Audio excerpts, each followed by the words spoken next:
Nosso tema da enquete é sobre o julgamento no Supremo Tribunal Federal a respeito da descriminalização do porte de drogas aqui no país e a diferenciação também entre usuário e traficante.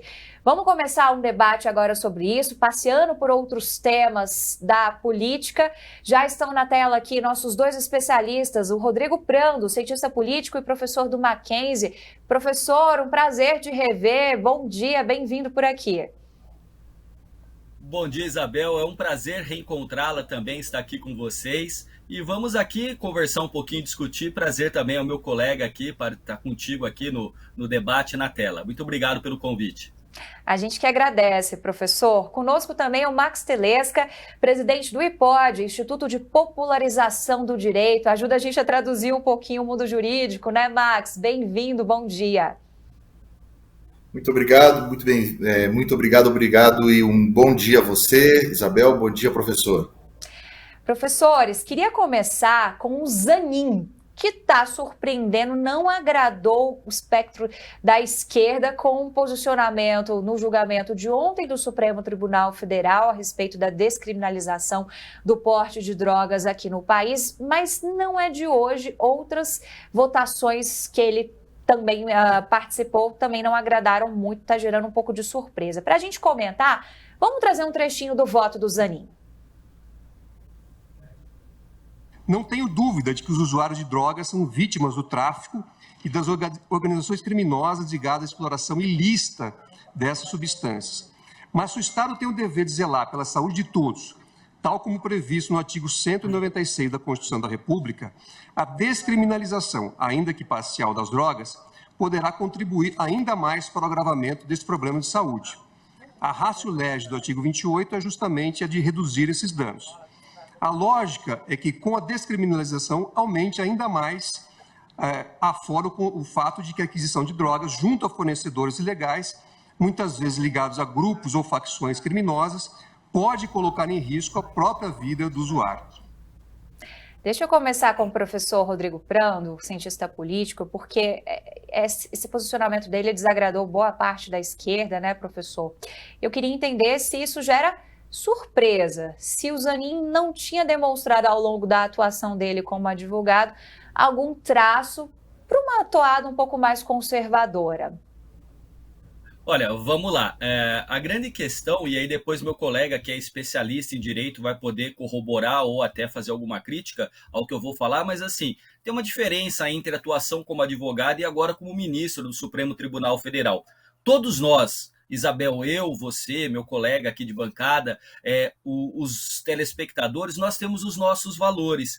No entanto, um ministro do Supremo Tribunal, além dos seus valores, vai, obviamente, fazer uma interpretação à luz da Constituição. Ele vai fazer uma interpretação da lei. O Supremo Tribunal ele é guardião da Constituição. E, por isso, você acaba tendo numa decisão jurídica uma repercussão política. E o que nós estamos lendo nos jornais ou comentando, né? Quer dizer, que, no fundo, os progressistas se desagradaram da posição do ministro Zanin e os conservadores vieram aplaudir esta colocação dele a respeito do tema drogas e muitos outros temas que trabalham e mexem com os valores que são muito íntimos e têm um impacto muito grande na sociedade serão tratados. Agora, o ministro ele tem que ter reputação ilibada e notório saber jurídico, e ele está tentando fazer o trabalho dele. Não tem como você agradar a todos em todas as decisões. Agora, politicamente, é óbvio que isso serve como construção de narrativas. Eu até via anteriormente aqui falando a palavra narrativa, mas sempre narrativas existiram e existirão em relação a um tema que é muito sensível. Eu acho que ele não está ali para agradar nem esquerda e nem direita, mas fazer a interpretação à luz da Constituição. Existirão os que concordarão e os que não concordarão, e assim seguirá o jogo da democracia e da justiça. Inclusive no voto dele, ele afirma que a lei antidrogas não tem nada de inconstitucional. Traduzindo aqui o que o ministro disse, o senhor concorda, doutor Max? Eu concordo, sim, concordo e vou acrescentar, porque o que acontece? É importante separar a figura do advogado, do presidente Lula, que foi um advogado que teve uma atuação Ele começou perdendo todas, ele perdia uma atrás da outra, e depois ele começou a ganhar. E foi virando e fez uma atuação brilhante, uma atuação bastante profissional da advocacia, um advogado. O advogado, como disse muito bem o professor, ele tem que ser separado da figura que ele vai ter, do papel que ele vai exercer no Supremo Tribunal Federal. O Zanin nunca foi considerado um homem de esquerda, um pensador de esquerda, alguém que tivesse valores. Ele é um advogado criminalista, um bom advogado criminalista, que agora é ministro do Supremo Tribunal Federal, mas ele não tinha uma identificação com as pautas identitárias, com as pautas esquerdistas, enfim. Então, ele está sendo muito criticado pelos setores do PT, setores de esquerda, justamente, mas tem também uma outra crítica aí que está sendo feita ao presidente Lula, pelos setores de esquerda, que dizem que o presidente Lula tem um costume aí de errar nas indicações sob o viés aí de quem entende a questão sob o ponto de vista ideológico. Mas lembrando, ele foi escolhido, mas ele não tem essas identificações. É importante fazer essa separação, como bem pontuou o professor aí na sua fala. Tem gente, inclusive, no Twitter, né? O Twitter ontem estava bombando com esse assunto, com essas repercussões, tanto com essas avaliações como vocês trouxeram de direita e de esquerda, né? Mas tem gente falando, será o Zanin o novo Toffoli, né? Relembrando ali também parte do histórico do Toffoli, que também foi uma indicação do PT ao Supremo Tribunal Federal. E se a gente for entrar de fato nessa pauta, aliás, é tema da nossa enquete aqui no SBT News, deixa eu até ver aqui como é que está a nossa enquete. Olha só, quem está acompanhando a gente, 55% responderam que são contra a descriminalização das drogas, né? 45% dizendo que não são contra. Então, é um placar bem apertado, eu acho que se reflete um pouco do que a sociedade como um todo pensa, né? Um espelho aí, que realmente é algo que divide muitas opiniões. Queria entrar também nessa análise aqui de mérito sobre essa questão, né? É um julgamento que se arrasta tanto tempo, né, professor Rodrigo? Não tem como não se arrastar, porque, como a gente bem percebe, é um tema sensível. Você tem inúmeras óticas para analisar. Você tem a questão da saúde pública, você tem a questão criminal do traficante, você tem, inclusive, no centro de São Paulo, o resultado daqueles que se degradaram a ponto de praticamente não se locomoverem, porque ficam nas calçadas, né, por drogas muito pesadas. Então não tem como um tema tão sensível como esse e tantos outros temas sensíveis, como, por exemplo, a questão do aborto, como, por exemplo, a questão de porte e posse de armas, são temas que mexem com valores muito profundos, e você tem sempre na figura do político ou na figura do ministro do Supremo Tribunal Federal uma discussão, e nem sempre a interpretação da lei será próxima daquilo que está no campo ideológico, da política ou até mesmo da opinião pública. São temas que de fato mexem com as pessoas. Agora, você tem que encarar este tema, na grande maioria das vezes, à luz de aspectos técnicos, de aspectos científicos, para que estes iluminem as decisões, sejam dos legisladores ou dos ministros do Supremo Tribunal Federal. Agora não tem jeito, um tema sensível como esse agrada e desagradará uma parte substancial dos brasileiros, porque nos próprios números que você coloca, Isabel, a gente já vê ali uma visão da sociedade brasileira bastante dividida em relação a este tema. Professor Max, eu achei interessante que a presidente Rosa Weber, que está tentando deixar esse legado de avanço nessas pautas um pouco mais sociais, comportamentais, né?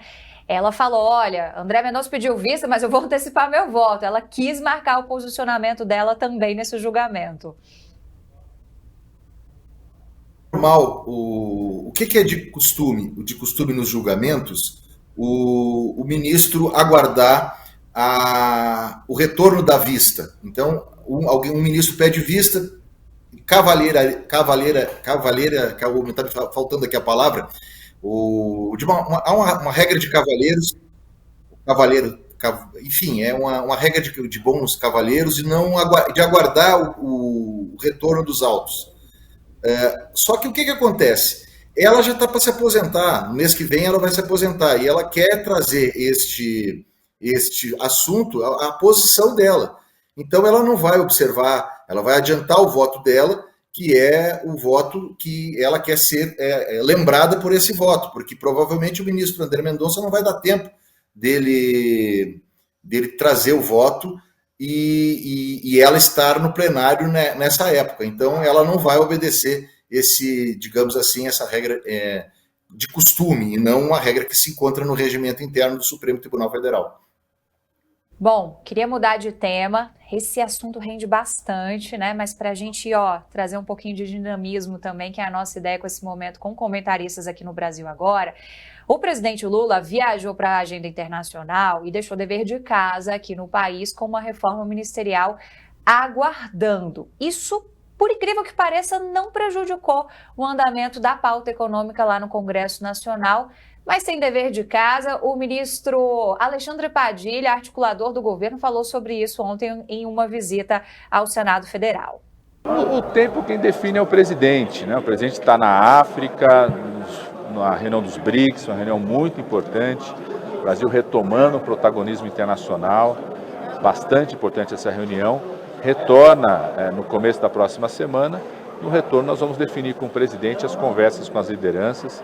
O que é mais importante é que a decisão já foi tomada, né? A decisão de reforçar o nosso time nesse segundo semestre, com bancadas parlamentares que já votaram a favor do marco fiscal, votaram a favor da reforma tributária, votaram a favor do aumento do salário mínimo ontem, da redução do imposto de renda, ou seja, já estão comprometidas com aquilo que é a prioridade do governo, né, que é reequilibrar o ambiente econômico da economia, retomar os programas sociais e salvar a democracia. São bancadas que já vêm contribuindo com o governo. Nós temos todo o interesse de reforçar nosso time para o segundo semestre, escalá-los, né, para entrar no time titular no segundo semestre para a gente enfrentar o segundo turno do campeonato. Então essa decisão já foi tomada pelo presidente Lula, expectativa na volta dele da África que ele possa discutir quando começa essa escalação. O presidente Lula está numa missão internacional importante da África, né? Ele gosta de poder conversar olho no olho com as lideranças, então certamente no retorno dele vai querer ter agendas olho no olho com as lideranças partidárias, seja os líderes da bancada, membros da direção, porque é uma relação com partidos, não é uma relação com blocos, né? É uma relação com partidos. Saudamos a disposição desses partidos, dessas bancadas na Câmara dos Deputados, indicarem líderes partidários para reforçar nosso time no segundo turno, né, desse campeonato. Então, a decisão do presidente já foi tomada no sentido de incorporar, agora ele quer discutir a posição onde eles podem jogar. Professor Rodrigo Prando, cientista político. Nessa escalação teremos novos jogadores do Centrão. Chamou a atenção porque, apesar desse banho-maria que o Lula está fazendo com o Congresso Nacional nessa indicação de novos cargos, ministérios, tem a Caixa Econômica, o comando também que deve ser trocado, o Congresso, ele se irritou um pouco, mas ele foi tocando a pauta, votou finalmente o arcabouço fiscal, agora a bola está de volta com o Palácio do Planalto, né? Quem que está sendo mais ali habilidoso nesse jogo político, hein, professor? É o Congresso ou é o Palácio do Planalto ou são os dois? Não tem ninguém ingênuo nesse jogo, tá bom? Vamos pensar o seguinte, eu gosto muito das metáforas futebolísticas e o presidente Lula também gosta. Então, para quem nos acompanha aqui, você não pode ter só craque no seu time, não é?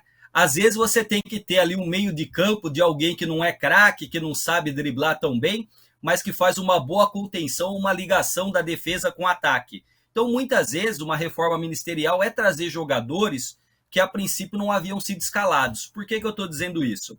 Um presidente eleito, é óbvio que ele tem poder de fato e poder de direito, mas ele não governa sozinho.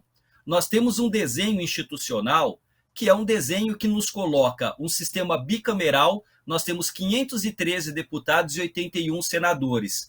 E quando você governa, você não governa sozinho, governa com uma coalizão. Essa coalizão pode ser realizada a partir de um acordo antes das eleições ou depois no andamento dos trabalhos. E a gente percebeu que o primeiro semestre teve o 8 de janeiro, né, o ataque aos três poderes, mas uma condução muito errática da política e das relações com o Congresso por parte do governo Lula. o segundo semestre já melhorou. De fato, esta mini reforma, ela está em compasso de espera. O Lula, vale lembrar, não é alguém que iniciou na política hoje. Eu costumo dizer que eu me lembro do Lula em 1989, quando eu tinha 11 anos. Eu tenho hoje 45 anos e o Lula é figura presente na política brasileira. Por outro lado, o Arthur Lira é uma figura que tem muito poder também. É o presidente da Câmara dos Deputados e ele tem uma prerrogativa fundamental. É ele que decide a pauta dos trabalhos. O que significa isso? Que ele pode colocar um projeto para ser votado rapidamente, ele pode atrasar ou ele pode não pautar. Então tem muito poder. Fora um poder excepcional que ele tem, e ele soube usar muito bem esse poder nos anos do governo Bolsonaro. Qual foi? Não pautar e não trazer à tona a abertura de um processo de impeachment. Na política, e eu vou encerrando para passar para o meu colega, você tem a conquista do poder, a manutenção do poder e muitas vezes a tentativa de aumentar esse poder, nunca de regredir. O Arthur Lira saiu do governo Bolsonaro hipertrofiado, com uma musculatura política enorme, tanto assim que não era a predileção de ser o presidente por parte do PT e do governo, mas foi reeleito, né, presidente da Câmara. E hoje ele não quer retroceder o poder. Óbvio que ainda não saiu a mini reforma ministerial, mas os números indicam que o governo Lula já liberou cerca de 21 bilhões de reais, né, dinheiro público, para as áreas de influência de muitos deputados, muitos ministros. Inclusive, o estado do presidente da Câmara, Arthur Lira, foi muito contemplado com recursos governamentais. Governar é isso, é dialogar, e você tem que, dentro dos limites republicanos e democráticos, fazer a divisão do poder e dos recursos. Não é simples, mas o jogo é jogado assim. Nem sempre o jogo é bonito, mas o jogo tem que acontecer. Professor Max, o que o senhor está achando desse jogo, hein? Tá faltando um juiz? Tem algum desses personagens todos assumindo esse papel de árbitro? Pois é. O que eu observo nisso aí? Há um crescimento muito grande, houve um crescimento muito grande dos poderes, do poder legislativo ao longo dos últimos anos. O presidencialismo de coalizão, ele é um sistema que aconteceu no Brasil e que foi evoluindo ao longo dos governos Fernando Henrique Cardoso, depois os governos Lula, e ele explodiu ou implodiu no governo da Dilma Rousseff, no segundo governo da Dilma Rousseff. De lá para cá, o que tem acontecido? O que tem acontecido é que houve uma exacerbação do poder legislativo, uma exacerbação, que é aquela fala do ministro Haddad, que o presidente da Câmara, Arthur Lira, ele ficou, enfim, magoado, chateado, não gostou do que o Fernando Haddad falou. Mas a verdade é que isso é uma realidade. Hoje, o Poder Executivo ele tem menos poder em função de que este presidencialismo de coalizão ele acabou levando mais água para o moinho da Câmara e do Senado, especialmente da Câmara, como bem falou o professor, que tem um poder de pauta. O presidente da Câmara ele tem um poder de pauta muito forte. Isso acabou chegando a um limite no governo Bolsonaro, quando o Centrão, que é um grupo, que é esse grupo tradicional político desde a Constituinte, desde 1988, que fica no centro ali do debate democrático, ele ao invés dele dele continuar como uma linha auxiliar dos governos dos presidentes da República, ele se torna o centro, de fato, da política brasileira. E quando isso acontece, o presidencialismo de coalizão ganha tonalidades maiores para o Congresso. Está muito difícil para o Lula governar dessa maneira, porque ele tinha o modelo anterior, que era um modelo onde o Poder Executivo ainda não estava tão esmaecido. Estou hoje usando palavras difíceis aqui, mas eu tenho a obrigação de fazer a tradução do direito, até cavalheirescamente, que me faltou naquela fala ali, mas a verdade é essa. Apesar de ser um jogo democrático, apesar de ser um jogo republicano, e esse é o jogo que está sendo jogado, ele é um jogo que está desigual hoje na política brasileira. Professor, eu até brinco aqui com a nossa equipe. A essa hora da manhã a gente tem licença poética, viu? A gente troca muita coisa, mais do que natural, viu?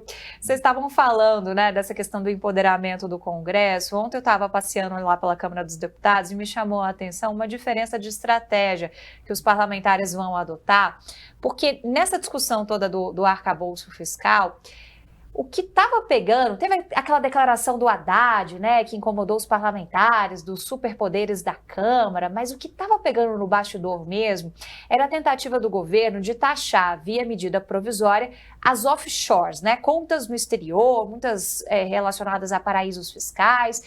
É um assunto árido. E agora houve uma mudança de estratégia em relação a isso, porque no jargão político, o próprio Arthur Lira disse, olha, aquilo lá não dava, tinha jabuti. Vamos conferir o que disse o Arthur Lira. O que é que vai acontecer no acordo que foi feito? Esse PL vai anexar os temas da medida provisória, ou seja, os fundos onshore e offshore serão tratados de uma maneira ampla neste PL. Quando o PL for aprovado, a medida provisória seria revogada. Nesse caso, já tem um rito, o senhor tem que conversar com os líderes em relação à discussão das offshores, desse projeto? Não, claro, as discussões elas já vêm acontecendo desde a medida da inclusão, sem o conhecimento dos líderes nem dos presidentes, na comissão mista. Então, isso foi o maior jabuti que nós já vimos na história recente das medidas provisórias. Então, lógico que esse assunto já veio para a discussão, foi fruto da discussão do acordo e deverá ser na construção do texto quando o PL chegar, e eu acho que deve chegar até amanhã. E a relação política ela está nos detalhes, porque logo depois o líder do governo, Zé Guimarães, ele foi explicar para a gente lá na Câmara que, a partir de agora o governo vai priorizar enviar projetos de lei com urgência constitucional e não ficar editando medida provisória à torta e à direito, né? Medida provisória tem força de lei, tá valendo ali a partir do momento que sai no Diário Oficial. Então, é uma diferença sutil, mas que dita muito como é que no bastidor essa relação entre Congresso e Palácio do Planalto, ela tá ficando mais azeitada, ficando ali um pouco mais trabalhada e gerando um pouco mais de avanço, né? O Zé Guimarães, falei nele, viu, professores, ele também ditou um pouquinho do que vai ser a pauta de prioridades lá na Câmara. Os offshores que estavam os fundos que estavam na medida provisória virão num PL com urgência constitucional. E o PL com urgência constitucional vai incorporar aquilo que vier na medida provisória. O que justifica isso? É porque o prazo de validade. A MP perde a eficácia segunda, dia 28. E o acordo garante outro prazo com a nova medida provisória e, portanto, dá tempo para a gente votar com tranquilidade o PL com urgência constitucional, que é uma taxação mais abrangente. É um tema que o Congresso vai ter que enfrentar, independente da polêmica, porque do outro lado o ministro da Fazenda, Fernando Haddad, precisa engordar os cofres públicos, professor Max.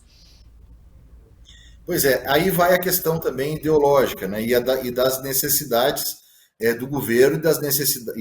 O Arthur Lira, ele tem uma identificação mais próxima do empresariado, mais próxima do mercado financeiro, e ele taxou essa inclusão aí como jabuti.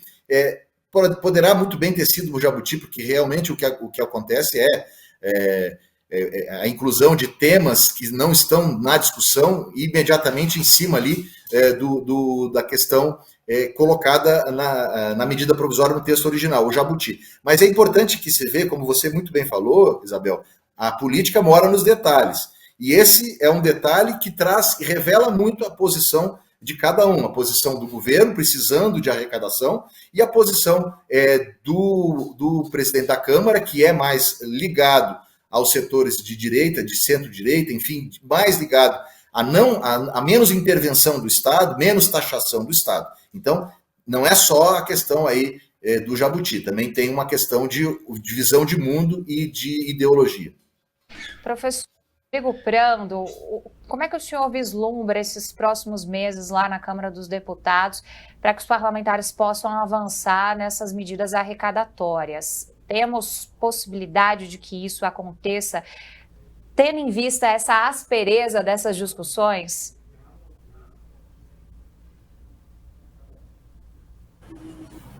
Dor da onde vem. Quer dizer, jabuti é uma tartaruga, então era uma brincadeira que era feito o seguinte, olha, jabuti não sobe em árvore. É mais ou menos quando você manda um projeto de lei, você coloca uma coisa ali meio de contrabando estranha. E como eu disse na minha primeira resposta, não tem ninguém ingênuo. Quer dizer, não existe ingenuidade por parte do presidente da Câmara, né, dos parlamentares, e tampouco ingenuidade por parte do governo. A grande questão é que na política você tem o presidente com legitimidade, porque teve o voto, mas ali os 513 deputados, 81 senadores também são legitimados pelo voto e tem que negociar. Essa aspereza que você coloca, ela pode existir muitas vezes, mas tem algo também nessa aspereza que é importante entender, que é a sutileza da política no sentido de que a política existe para organizar a vida em sociedade. A política pode não ser bonita, ela pode ser feia, não interessa, mas ela existe para que a gente viva dentro de um ordenamento jurídico, dentro de regras, e mais do que isso, que os conflitos que porventura apareçam, eles sejam discutidos, eles sejam dialogados dentro das instituições e das leis. Então, vale entender o seguinte, esse presidencialismo de coalizão que colocou o Max, muito bem colocado, ele já foi um presidencialismo de cooptação, vale lembrar quando o PT comprou apoio parlamentar, e foi um presidencialismo de confrontação, quando Jair Bolsonaro decidiu confrontar o Congresso e várias instituições. E sempre o que passa, o Centrão volta à tona e ele está presente. Eu quero só também retomar o ponto que o Max colocou, também ele lembrou muito bem do governo Fernando Henrique. Tem uma frase do Fernando Henrique, que além de ter sido presidente, é cientista político e sociólogo, que ele dizia o seguinte, as forças do passado estão presentes no Congresso. A grande questão é saber se você deixa que elas liderem o processo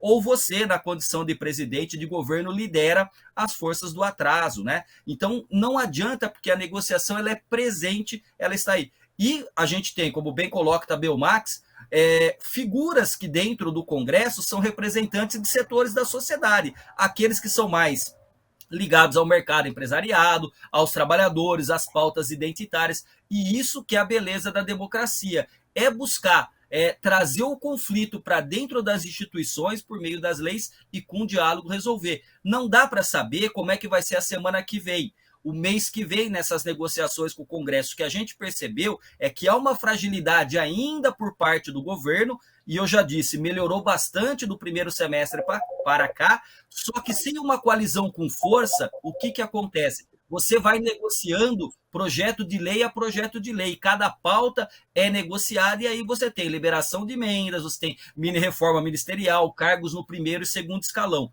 Isso faz parte da lógica da política. A política é o que ela é e não o que a gente gostaria que ela fosse.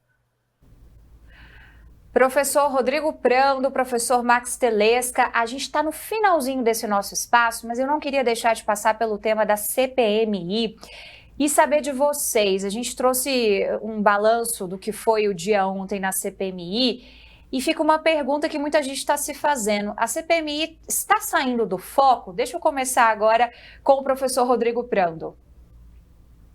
Olha, pode ser que esteja saindo do foco, porque essa questão das joias não são objeto inicial da instalação da CPI, que tem alguns critérios. O que é muito triste é a gente verificar que a política, infelizmente, de uns tempos para cá, tem sido muita lacração, muito meme e nenhum respeito à liturgia do cargo e àquele que votou, que é o eleitor e a sociedade brasileira que tem que assistir um espetáculo, muitas vezes grotesco, de falta de educação de parlamentares que não têm a mínima condição de se comportar naquele ambiente institucional.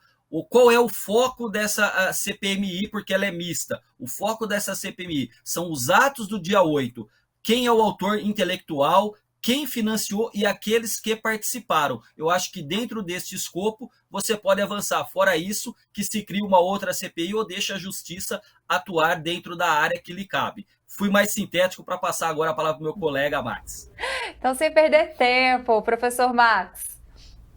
É isso mesmo. A CPI ela precisa de um objeto determinado, né? Se ela sai desse objeto, ela acaba indo para um campo que não é o devido do início, e isso pode gerar até mesmo uma nulidade. Mas tem uma coisa importante aqui. A CPI, ela, antes de ser uma comissão de inquérito, que é a Comissão Parlamentar de Inquérito, ela é também um ato do parlamento, é um ato político. E o que acontece nos inquéritos? Os inquéritos ocorre uma coisa chamada encontro fortuito de provas, que é quando se busca uma coisa e acaba se achando outra. E aí o que vai acontecer naturalmente em função de que ali não são juízes, não são advogados, muitas vezes são advogados e promotores e delegados, mas eles não estão naquele papel, eles estão no papel de político. Aí eles vão acabar explorando esses fatos e a CPI acaba de fato perdendo o foco, mas é também do jogo este muito bem colocado aí pelo professor Prando, que diz que a política ela é feia ou é bonita, mas ela é desta forma mesmo sempre. Ela é a política e sem ela a gente não deve viver, porque sem a política a gente acaba indo para outros lugares. Antes de eu agradecer vocês, o professor Prando me disse que tem uma dica de livro aqui rapidinho, né, professor? Sim, eu tenho aqui. É um livro do Mia Couto, que ele esteve aqui no Mackenzie na quarta-feira, As Pequenas Doenças da Eternidade, com uma sensibilidade incrível, tratando dos tempos pandêmicos, da pandemia. Vale muito a pena, eu acho que é uma leitura que nos remete a reflexões muito profundas de maneira muito delicada. Minha dica de leitura, Mia Couto. Muito obrigada, boa dica, ótimo autor. Professores, muito obrigada, professor Max, professor Rodrigo Prando, foi ótimo aqui, a gente espera fazer esse espaço mais vezes, tá bom? Bom dia para vocês, bom trabalho. Bom dia. Muito bom dia, obrigado, prazer. Valeu.